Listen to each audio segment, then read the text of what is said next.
Assalamualaikum warahmatullahi wabarakatuh. Perkenalkan, nama saya Muhammad Tri Agung, NIM 118707060 dari jurusan Teknik Elektro, Fakultas Sains dan Teknologi, UIN Sunan Gunung Jati Bandung. Ya, hari ini saya akan membahas tentang eliminasi Gauss dan dekomposisi LU untuk memenuhi tugas ujian akhir semester dari mata kuliah Matematika Teknik 2. Oke, untuk materi yang akan kita pelajari yaitu yang pertama ada eliminasi Gauss dan dekomposisi LU. Nah, perlu diketahui oleh teman-teman bahwa sebelum kita mempelajari ini, kita harus mengerti apa itu OBE ya, atau bagaimana cara pengoperasian dari OBE atau operasi baris elementer.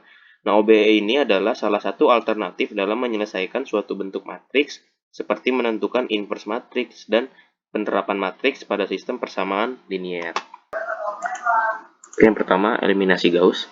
Eliminasi Gauss ini merupakan suatu metode untuk menyelesaikan persamaan linier, di mana pada eliminasi Gauss ini kita mengoperasikan matriks dan melanjutkannya hingga tersisa satu variabel. Biasa kita sebut dengan operasi baris elementer atau OBE, seperti tadi yang telah dijelaskan. Nah, sebuah matriks merupakan row echelon form jika matriks tersebut memenuhi beberapa kondisi. Yang pertama, angka bukan nol pertama dari kiri atau leading coefficient selalu di sebelah kanan, angka bukan nol pertama pada baris di atasnya. Yang kedua, baris yang terdiri dari semua nol ada di bagian bawah matriks. Nah, kita langsung ke contoh eliminasi Gauss-nya saja ya. Nah, misal kita punya persamaan seperti ini ya. X1 min 2 X2 plus X3 sama dengan min 5 dan seterusnya ini. Nah, kita selesaikan dengan solusi eliminasi Gauss, solusi eliminasi Gauss-Jordan, dan solusi inverse matrix. Nah, cara ini berbeda-beda ya. Akan tetapi jika dihitung ya, maka hasilnya akan sama semua. Nah, pertama kita akan mengerjakan dengan metode eliminasi Gauss ini. Seperti yang diketahui bahwa untuk mencari solusi dari eliminasi Gauss ini, kita yang menggunakan OBE ya, pasti ya. Setelah itu, pada metode ini memang kita menggunakan matriks segitiga atas ya, sehingga disebut juga back substitution ya.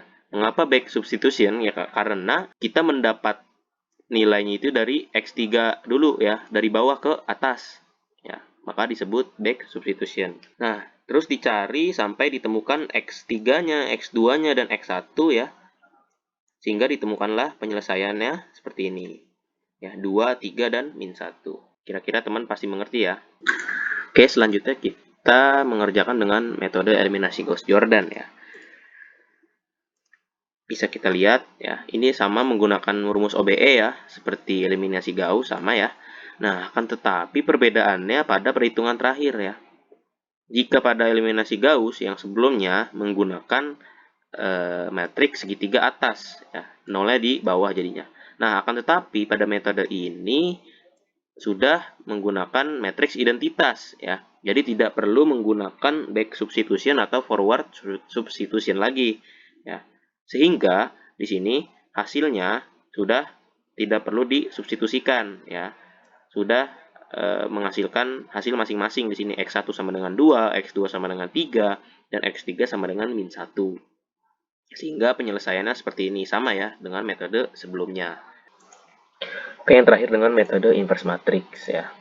Nah, sini bisa dilihat oleh teman-teman. Cara pertama kita membuat matriks dari A dulu ya, yaitu pada persamaan ini, soal yang ini. Setelah itu kita membuat matriks B ya. Ini hasil dari persamaannya.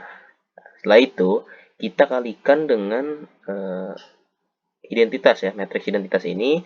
Setelah itu digunakan rumus OBE ya. Setelah itu hasil dari A ya di inverse ya, seperti ini. Nah, agar menghasilkan rumus seperti ini, X sama dengan A inverse dikali B, maka kita inverse ya A-nya. Nah, hasilnya seperti ini, 2, 3, dan min 1, seperti pada metode sebelumnya. Nah, pembahasan kedua yaitu dekomposisi LU. Ya, dekomposisi ini kan artinya pemisahan ya, dan LU di sini yaitu lower upper. Nah, dekomposisi LU merupakan bagian dari dekomposisi matriks. Pada dekomposisi LU, matriks A difaktorkan menjadi matriks L dan matriks U. Ya, matriks L di sini bisa dibilang juga sebagai matriks segitiga bawah dan matriks U yaitu matriks segitiga atas. Yang mana kedua ukuran matriks L dan U ini harus sama dengan matriks A. Sehingga perkalian matriks L dan matriks U akan menghasilkan matriks A.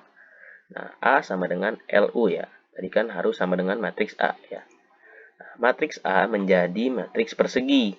Pemfaktoran LU mengacu pada faktorisasi A dengan urutan atau permutasi baris dan atau kolom yang tepat. Menjadi dua faktor yakni matriks L atau segitiga bawah tadi dan matriks U atau segitiga atas. Nah, dalam matriks segitiga bawah, semua elemen di atas diagonal adalah 0. Sedangkan dalam matriks segitiga atas, semua elemen di bawah diagonal adalah 0. Ya, misalnya untuk matriks 3 kali 3A, dekomposisi LU-nya terlihat seperti ini ya. Nah, dan ini tahapannya. Yang pertama yaitu faktorisasi, yang kedua yaitu forward substitution, dan backward substitution. Ya, sehingga menghasilkan X. Nah, di sini ada contoh dari dekomposisi LU. Selesaikan sistem persamaan linear berikut menggunakan faktorisasi lower upper ya, atau LU. Sini solusinya menyatakan sistem persamaan di atas dengan bentuk matriks AX sama dengan B ya. Nah, kita bisa lihat di sini ini merupakan nilai dari A ya, matriks A, dan ini X-nya ya yang ditanya, dan ini adalah B-nya. Tahu hasil dari persamaan ya. Setelah itu dilakukan OB ya, rumus OB sehingga menghasilkan hasil seperti ini. Nah, kemudian simpan pengali tiap tahapan pada masing-masing elemen matriks L.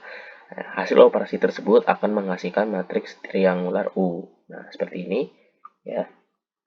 Proses operasi baris elementer tidak terdapat operasi pertukaran baris sehingga P sama dengan ini ya. Nah, sehingga pada dekomposisi LU ini menghasilkan forward substitution dan backward substitution. Nah, jika kita lihat, apa sih perbedaannya antara forward substitution dan backward substitution ini? Ya, bisa dilihat ya di sini. Pada forward substitution yang dihasilkan pertama yaitu T1 ya. Dan pada backward substitution ini yang dihasilkan pertama X4 dari bawah ya. Kalau ini dari atas. Karena yang hasil yang ditemukan terlebih dahulu memang pada pertama ini ya, pada forward, dan yang terakhir pada backward ini. Sehingga T1 sama dengan 4, T2 sama dengan 1, T3 sama dengan min 3, T4 sama dengan 4 yang dihasilkan dari forward substitution ini. Dan X1 sama dengan min 1, X2 sama dengan 2, X3 sama dengan 0, X4 sama dengan 1 ya, yang dihasilkan oleh backward substitution ini. Nah, yang terakhir ada dekomposisi LU Cholesky. Nah, dekomposisi Cholesky ini memberikan matriks alternatif sehingga A sama dengan L dikali L transpose. Ya, kelebihan metode Cholesky ini yaitu lebih cepat untuk menemukan penyelesaian, namun juga memiliki kelemahan, yakni hanya terbatas pada matriks tertentu saja. Nah, ini bentuk dari dekomposisi Cholesky ya. Nah, untuk setiap elemen matriks A memiliki hubungan yang dapat dituliskan dengan rumus seperti ini. Ya, pada gambar sebelumnya, sejumlah nilai elemen LIK dan LKJ adalah 0. Nilai tiap elemen diagonal utama yang tidak bernilai 0 dihitung dengan menggunakan rumus seperti ini. Ya, elemen diagonal dihitung menggunakan rumus seperti ini. Nah, ya, mungkin cukup sekian dari saya untuk penyampaian materi eliminasi Gauss dan dekomposisi LU ini. Mudah-mudahan bermanfaat bagi teman-teman. Mohon maaf jika ada kesalahan kata. Assalamualaikum warahmatullahi wabarakatuh.